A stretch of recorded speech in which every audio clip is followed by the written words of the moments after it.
Hi, this is Therese Matthew, third year medical student. Welcome to day one part 12 of making my day more productive. രാവിലെ 5:30 എണീറ്റിട്ട് I studied for almost 1 hour.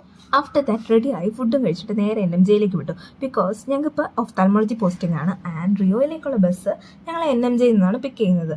അത് കഴിഞ്ഞിട്ട് ഞങ്ങൾക്ക് റിയോയിൽ വെച്ചിട്ട് 8:30 to 9:30 lecture ഉണ്ട്. അത് കഴിഞ്ഞിട്ട് ചിലപ്പോൾ ഞങ്ങൾക്ക് ക്ലിനിക്സ് ആയിരിക്കാം അല്ലെങ്കിൽ OP. അന്ന് ഞങ്ങൾക്ക് ക്ലിനിക്സ് ആയിരുന്നു കേട്ടോ. ആൻഡ് ഞങ്ങൾക്കന്ന് കോർണിയ ക്ലിനിക്സ് ആയിരുന്നു. ആൻഡ് അവിടെ വെച്ചിട്ട് പാക്കിമെട്രി യൂസ് ചെയ്ത് എൻ്റെ കോർണിയൽ തിക്നെസ് ഒക്കെ ജസ്റ്റ് നോക്കിയിട്ടുണ്ടായിരുന്നു. അത് കഴിഞ്ഞ് ഒരു 11-11:30 ആകുമ്പോഴത്തേക്ക് ഞങ്ങൾ ക്ലിനിക്സിൽ നിന്നോടും പിന്നെ ഒരു 1 hour കൂടി റിയോയിൽ വെച്ച് ലെക്ചർ ഉണ്ട്. ആഫ്റ്റർ ദാറ്റ് ഞങ്ങൾക്ക് കോളേജിലേക്ക് പോകും. യൂഷ്വലി ഞാൻ ഹോസ്റ്റലിലേക്ക് ആയിരിക്കും പോകാറുള്ളത്. അവിടെ വെച്ച് ഒന്നെങ്കിൽ ഞാൻ വായിക്കും അല്ലെങ്കിൽ കിടന്നുറങ്ങും. ആൻഡ് അത് കഴിഞ്ഞ ശേഷം ഞങ്ങൾക്ക് 2 to 4 ലെക്ചർ ഉണ്ട് ക്യാമ്പസിൽ വെച്ച് തന്നെ. ആഫ്റ്റർ ദാറ്റ് ഹോസ്റ്റലിൽ പോയി ഒരു പേസ്ട്രി ഒക്കെ വാങ്ങാമെന്ന് വിചാരിച്ചപ്പോഴോ വാങ്ങിയ പേസ്ട്രി ഭയങ്കര കുഞ്ഞത്. ദെൻ ടെറസിൽ പോയി ഫോറൻസിക് മെഡിസിൻ ഒരു 1 to 1:30 hours ഞാൻ പഠിച്ചു. ആൻഡ് പിന്നെ കുറച്ച് വീഡിയോസ് എഡിറ്റ് ചെയ്യാനുണ്ടായിരുന്നു വാലന്റൈൻസ് ഡേൻ്റെ, അതും എഡിറ്റ് ചെയ്ത് കഴിഞ്ഞു. അപ്പോഴത്തേക്കും ഉറങ്ങാൻ ടൈമായി. And I think I spend the day more productively than the other days. Thank you for watching and follow for more.